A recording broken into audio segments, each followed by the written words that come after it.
Hello students, कैसे हैं आप सब? का स्वागत करती हूँ आईसीटी वर्चुअल क्लासरूम देहरादून में। बच्चों, आज हम क्लास 12th का जो आपका सब्जेक्ट है फिजिक्स, उसका chapter electric charges and field को कंटिन्यू करें। बच्चों, पिछले लेक्चर में हमने चार्ज डिस्ट्रीब्यूशन यानी आवेश वितरण के बारे में पढ़ा था, जिसमें हमने 3 प्रकार के आवेश वितरण देखे थे।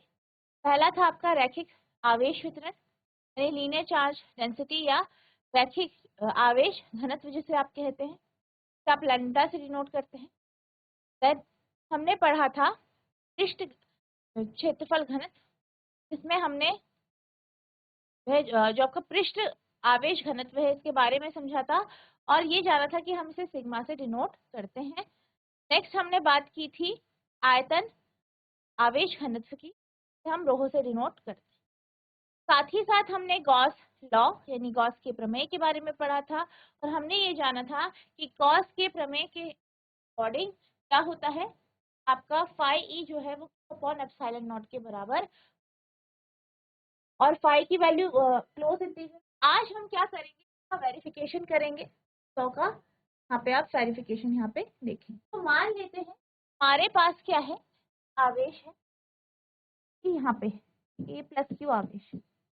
अब इस प्लस क्यू आवेश के कारण एक गॉसियन जो है पृष्ठ यहाँ पे उत्पन्न होगा, जो कि इस चार्ज के चारों तरफ होगा। और ये कैसा है आपका, हम यहाँ पे स्फेरिकल मान रहे हैं, गोलीय गॉसिय सरफेस मान रहे हैं, गॉसिय पृष्ठ मान रहे हैं। मान लें यहाँ पे हम एरिया मान लेते हैं, ये जो है आपका डीएस है, ठीक है। और इसकी जो दिशा है, इस एरिया या इस क्षेत्रफल की जो दिशा है वो इस तरफ है, जिसे हम एन कैप से यहाँ पे डिनोट। तो एन कैप क्या है, की दिशा है कि इस क्षेत्रफल, और प्लस क्यू क्या है, आवेश है, जिसके कारण ये गॉसिय पृष्ठ यहाँ पे उत्पन्न हो रहा है। अब हम क्या करेंगे, हम यहाँ पे इलेक्ट्रिक फील्ड को, विद्युत क्षेत्र को आप कैलकुलेट करेंगे, फिर आप आगे गॉसिय प्रमेय को निकालें।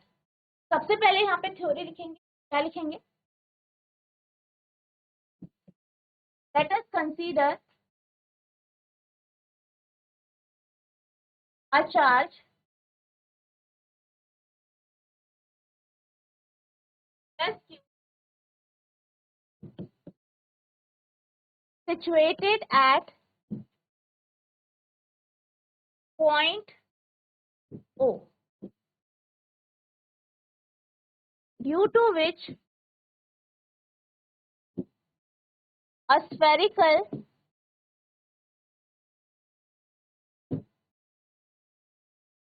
Gaussian surface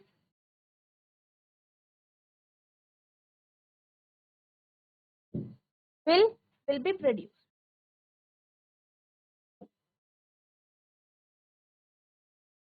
मान लें एक प्लस क्यू आवेश है जो कि ओ बिंदु पर स्थित है।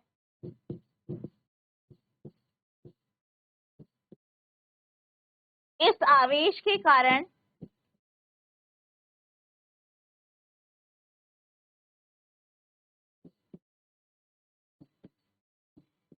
एक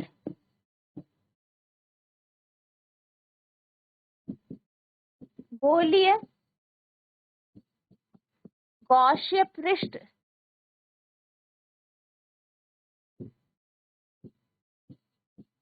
उत्पन्न होगा। ठीक है, क्या आपका इस तरीके से होगा। अब हम मान लेते हैं यहाँ पे ये जो बिंदु है इसे P मान लीजिए, यहाँ पे हम इलेक्ट्रिक फील्ड निकालेंगे। तो आप लिखेंगे प्लस क्यू आवेश के कारण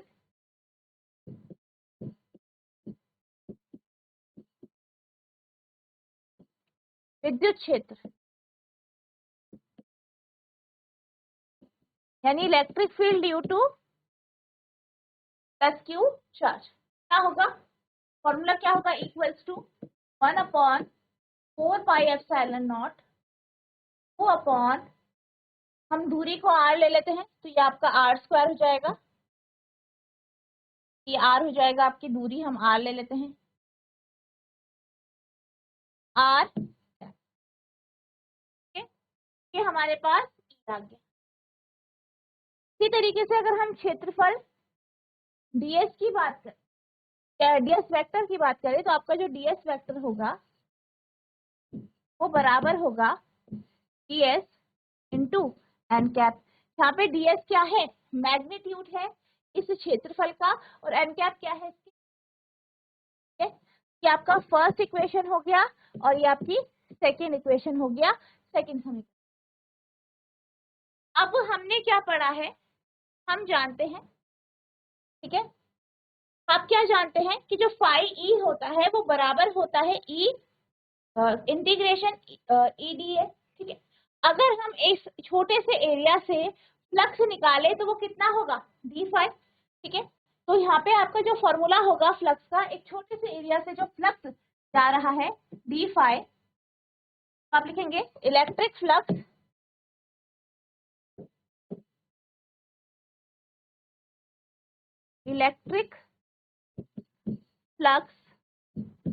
ड्यू टू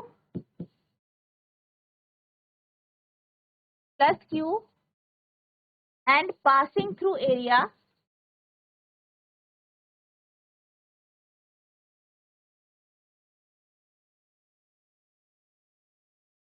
ds, ठीक है। तो विद्युत फ्लक्स क्या होगा यहाँ पे छोटे से एरिया के कारण, फ्लक्स, विद्युत फ्लक्स फाई, ई फाई ई होगा, ई फाई इक्वल्स टू हो जाएगा, ये आपको पता है ई डॉट डी, वैल्यूज रख देंगे, ई है आपकी 1/4 pi epsilon naught q upon r square r cap, ds का हो जाएगा, ds ही आपका वेक्टर में होता है, ds की वैल्यू जो है वो होगी आपकी ds डॉट एन कैप, यहाँ पे डॉट प्रोडक्ट लगेगा, ठीक है। फर्दर सॉल्व करेंगे,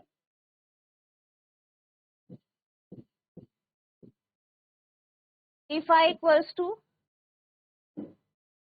1/4 pi epsilon not D Q upon r square, इसे क्यू को एज इट इज रखेंगे,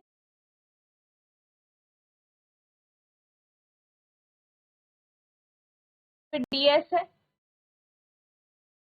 r कैप एंड इन दोनों का डॉट प्रोडक्ट।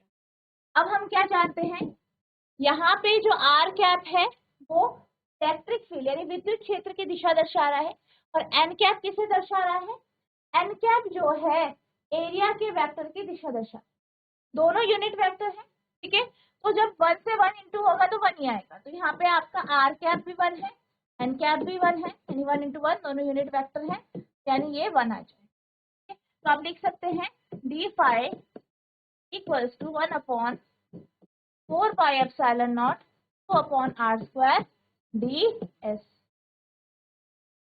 अब आप क्या करेंगे, यहाँ पे अब हम पूरे जो आपका गॉसियन पृष्ठ है उसके लिए निकालेंगे, तो यहाँ पे आप इसे इंटीग्रेट कर देंगे, यानी इसका समाकलन हो जाएगा, फॉर होल गॉसियन सरफेस, यानी जो आपका गॉसियन पृष्ठ है उसके लिए पाई इक्वल्स, इसे इंटीग्रेट कर देंगे, इंटीग्रेशन सरफेस में 1/4 pi epsilon naught 2 upon r square ds, ठीक है। फिर इसे फर्दर सॉल्व कर देंगे, तो phi equals to 1/4 pi epsilon not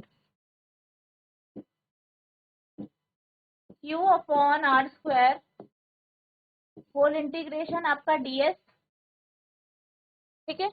अब इसे सॉल्व करेंगे तो phi equals to 1/4 pi epsilon naught 2/r²। अब केस का इंटीग्रेशन सर है।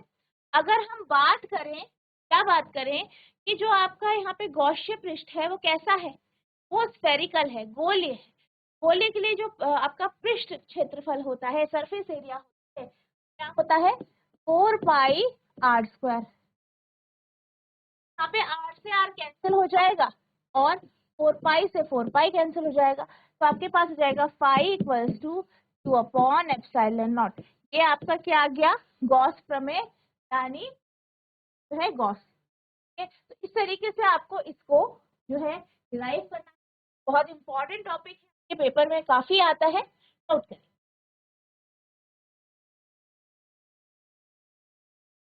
अब मान लीजिए यहाँ पे हमारे पास एक आवेश के कारण जो है यहाँ पे हमने देखा कि गॉसियन पृष्ठ का जो आपका जो गॉसियन प्रमेय है वो कितना है, हमने देखा, हमारा गॉसियन लॉ हमने जाना। अब हम बात करते हैं, अगर हमारे पास n पार्टिकल, मान लीजिए हमारे पास n नंबर ऑफ पार्टिकल, आवेशों की संख्या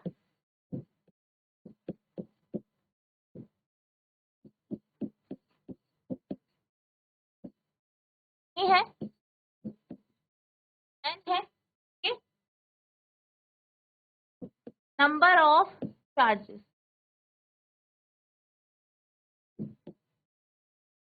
n है, आवेशों की संख्या n है, तो यहाँ पे हमारे जो चार्जेस होंगे हो जाएंगे 1, दैट जो चार्जेस है वो Q1 है, Q2, Q3, Qn है, बी द चार्जेस।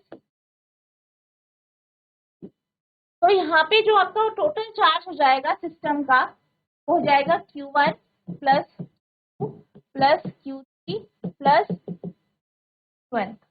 तो यहाँ पर जो आपका प्रमेय आएगा, जो आपका गॉसियन प्रमेय है, उसका फॉर्मूला हो जाएगा फाई इक्वल्स टू Q/एप्सिलॉन नॉट, जहाँ पे फाई क्या है, फाई जो है आपके n आवेश हैं तो उनका सम जो, तो इस तरीके से n चार्जेस का आपका फॉर्मूला आ जाएगा गॉसियन प्रमेय, नोट कीजिए।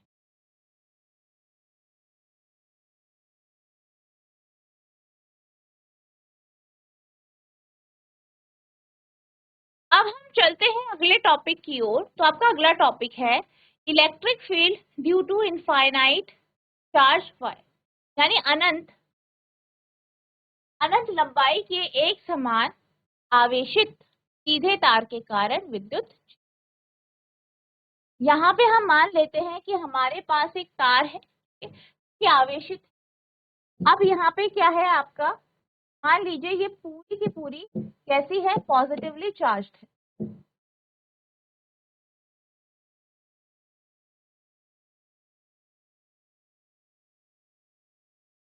और इसकी लंबाई कैसी है, अनंत है।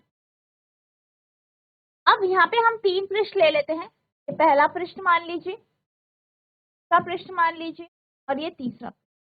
इसी का हम सबअप करके पूरा ओवरऑल इसका निकाल देंगे, यानी यहाँ पे विद्युत क्षेत्र होगा निकाल। अब हम मानते हैं कि ये जो सतह है, अब ये जो है आपके पास एक सीधी रेखा है, आपका जो है एक तार है जो आवेशित है, इसके कारण जो गॉसियन पृष्ठ बनेगा वो एक बेलनाकार पृष्ठ बनेगा। हमने 3 सतह मान ली, 1, 2 और 3, ये तीनों सतह हमने गॉसियन सरफेस में मान ली। मान लीजिए हम इस एरिया को ले लेते हैं, यहाँ पे एक एरिया है हमारा डीए एरिया मान लीजिए, या डीएस एरिया मान लीजिए, का जो एरिया वेक्टर होगा वो यहाँ पे होगा, एरिया वेक्टर इधर होगा। अगर हम फील्ड की बात करें तो विद्युत क्षेत्र पॉजिटिव आपके पास चार्ज होता है, तो इस तरीके से आपकी बाहर की ओर होती है, तो यहाँ पर भी जो विद्युत क्षेत्र होगा वो किधर होगा, वो भी ऊपर की ओर होगा, यानी इस तरीके से यहाँ पे ये विद्युत क्षेत्र होगा और ये क्या होगा, एरिया वेक्टर, यानी ये आपके की दिशा। यहाँ पे आप देख सकते हैं ये आपकी ई की दिशा को दर्शा रहा है और ये आपका क्या है, डीएस की दिशा को दर्शा रहा है। ये आपका इस तरीके से यहाँ पे दर्शा। अब इन दोनों के बीच के एंगल की बात करें तो कितने का कोण बना है, 90 डिग्री का कोण, 90 डिग्री का यहाँ पे कोण। अब हम बात करते हैं दूसरे पृष्ठ की। यहाँ पर भी हम एक एरिया ले लेते हैं, ds एरिया है, ठीक है। तो इसका जो वेक्टर है वो इस दिशा में है, ds, और विद्युत क्षेत्र की दिशा देखें तो विद्युत क्षेत्र की दिशा ये हो जाएगी, E, ठीक है। दोनों के बीच का एंगल भी यहाँ पे क्या आ रहा है, 90 डिग्री का आ रहा है। अब हम बात करते हैं तीसरे क्षेत्र की। यहाँ पर अगर हम विद्युत क्षेत्र की दिशा देखें तो वो आपकी ऊपर की ओर होगी, और जो आपका क्षेत्रफल है यानी एरिया है उसकी भी दिशा यही होगी, यानी दोनों के बीच का एंगल कितना है, 0 डिग्री। इस केस में दोनों के बीच का एंगल क्या है, 0 डिग्री है। यहाँ पे 90 है और यहाँ पे कितना है, 0 डिग्री के। तो इस तरीके से हम क्या करते हैं, तीन एरिया को कंसिडर करते हैं जो कि आपके कॉशी पृष्ठ। अब इसी के अनुसार आपके बाकी सारे एरिया होंगे, तो हम क्या कर लेंगे, यहाँ पे इंटीग्रेट करके पूरा आपका क्षेत्र। इस तरीके से हम आगे बढ़ेंगे और यहाँ पे E की वैल्यू निकालेंगे कब, जब आपके पास एक आवेशित तार है। सबसे पहले थ्योरी लिखेंगे, क्या लिखेंगे, let us consider an infinitely long wire with linear charge density lambda and length l। हम मान लेते हैं कि हमारे पास एक अनंत लंबाई वाली तार है जिसकी लीनियर चार्ज डेंसिटी यानी रेखीय आवेश घनत्व जो है वो लैम्डा है और इसकी जो लंबाई है वो l है। To calculate electric field we assume a cylindrical Gaussian surface. हम क्या करते हैं, इलेक्ट्रिक फील्ड को कैलकुलेट करने के लिए एक हम बेलनाकार गॉसियन पृष्ठ यहाँ पे मान लेते हैं। As the electric field E is radially in, the flux through the end of the cylindrical surface। अब यहाँ पे क्या हो रहा है, यहाँ पे आपकी जो फील्ड है इस गॉसियन पृष्ठ, अगर हम साइड में देखें, साइड का एरिया है, तो यहाँ पर आपका क्या आ जाएगा, यहाँ पे जो फ्लक्स आएगा वो शून्य आएगा। यहाँ पे हम थ्योरी में समझ रहे हैं पर आगे हम देखेंगे न्यूमेरिकली आखिर ऐसा क्यों है। This is because the electric field and area vector are perpendicular to each other. As the electric field is perpendicular to every point of the curved surface, we can say that its magnitude will be। यहाँ पे आप देख सकते हैं 90 degree का कोण बन रहा है, के बीच में इलेक्ट्रिक फील्ड, विद्युत क्षेत्र और एरिया वेक्टर की। तो यहाँ पे क्या हो जाएगा, आपका शून्य हो जाएगा फ्लक्स, और बाकी यहाँ पे आपका पूरी सरफेस में कांस्टेंट रहे। किसी अनंत लंबाई के एक समान रैखिक आवेश घनत्व लैम्डा के सीधे प्रत्येक तार पर विचार कीजिए। स्पष्ट रूप से यह तार एक सममित अक्ष है। अब हम इसके न्यूमेरिकली देख लेते हैं। यहाँ पे हमने लैम्डा को चार्ज डेंसिटी माना है, ठीक है, और लंबाई हमने एल ले ली है। यहाँ पर आप मानेंगे कि जो आपका जो है यहाँ पे रैखिक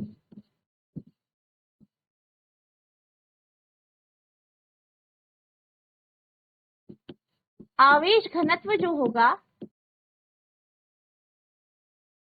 वो लैम्डा होगा, और लैम्डा की वैल्यू यहाँ पे हम मान लेते हैं क्यू, यहाँ पे आवेश मान लीजिए, ठीक है, और जो लेंथ है वो आपकी एल है, यानी क्यू की बात की जाए तो लैम्डा एल, ठीक है, एल मान लीजिए।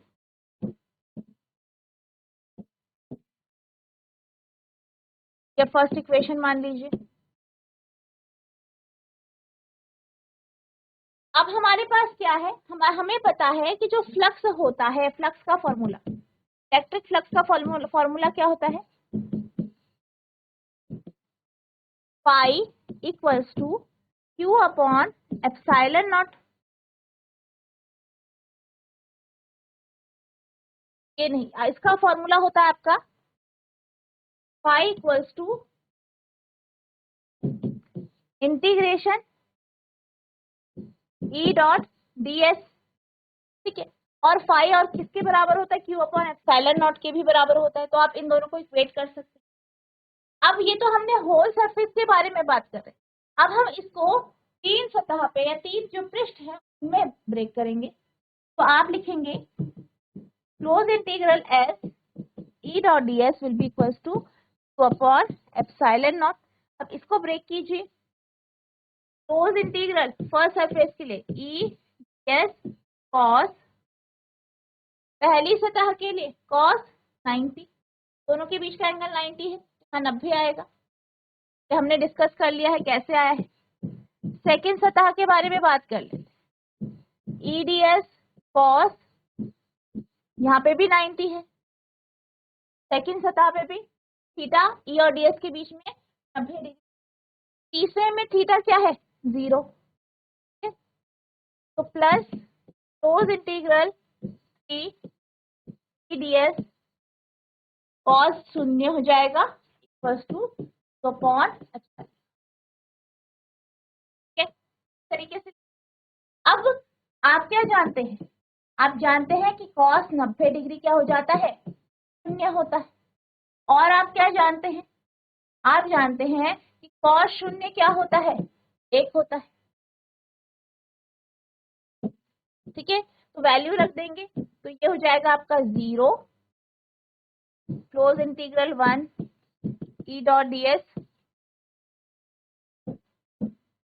Into 0 plus close integral 2 E d s cos 90 0 close integral 3 s cos 0 होता है 1 equals to q upon epsilon. अब ये 0 हो गया, यही बचा हमारे पास। तो आप लिखेंगे close integral 3 S equals two upon epsilon not. अब यहाँ पे आप ई बाहर ले लेंगे, इंटीग्रेशन कर देंगे थर्ड एरिया का डीएस, और यहाँ पे आप क्यू की जगह इसकी वैल्यू रख देंगे, कितनी है लैम्डा इंटू एल। अब यहाँ पे अगर हम इसकी बात करें तो ये आपका जो थर्ड एरिया है वो किसे रिप्रेजेंट कर रहा है, इसका जो है तो आपका सरफेस एरिया है, बेलन का पृष्ठ क्षेत्रफल। ठीक है, वो कितना है pi r l, pi r l हो जाएगा अगर एल इसकी क्या है लंबाई है, into 2 pi r l, lambda l आपका यहाँ क्या l upon epsilon naught, l से एल कैंसिल, तो ई की वैल्यू हो जाएगी लैम्डा अपॉन 2 पाई आर।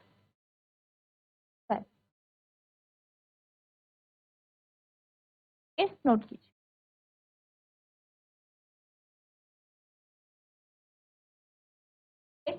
कैसे लिख सकते हैं आप,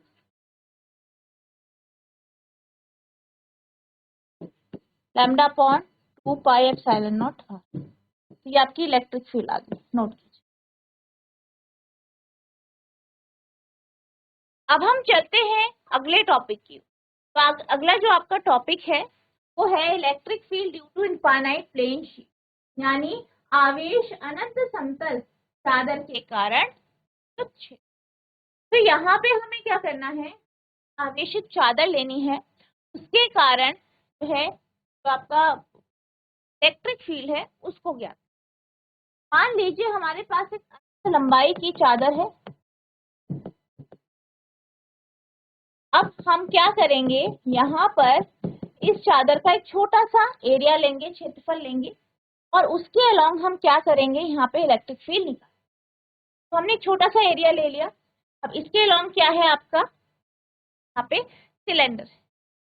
अब यहाँ पर हम क्या करेंगे, हमारे पास जो गॉसियन पृष्ठ आया है वो एक सिलेंडर आया है, और यहाँ पे हम सिलेंडर में बिल्कुल उसी तरीके से जो है एरिया लेंगे जैसे हमने पिछले वाली डेरिवेशन में।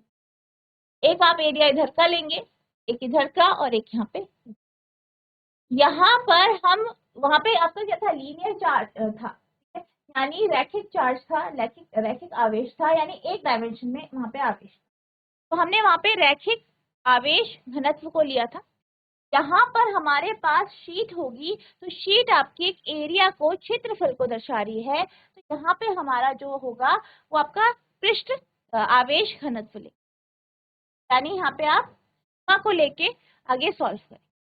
इस तरीके से आपका यहाँ पे रहेगा और आप 3 एरिया लेंगे, 1, 2 और तीसरा एरिया आप यहाँ पे ले लेंगे। तो यहाँ पे क्या होगा, इस जो ये आपके पास शीट है उसके कारण इलेक्ट्रिक फील्ड इधर होगी, एरिया वेक्टर भी आपका इधर होगा, यहाँ पर भी इधर और एरिया वेक्टर इधर। इधर क्या होगा, यहाँ पे आपकी क्या हो जाएगी एरिया वेक्टर यहाँ पे, और यहाँ पे आपका आ जाएगा, तो ये ई की डायरेक्शन यहाँ पे होगी और ये एरिया की डायरेक्शन यहाँ पे। ये आपका कुछ इस तरीके से होगा,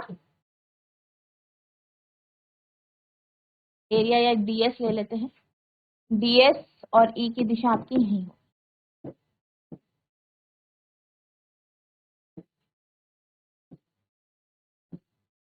इस तरीके से आप लेंगे।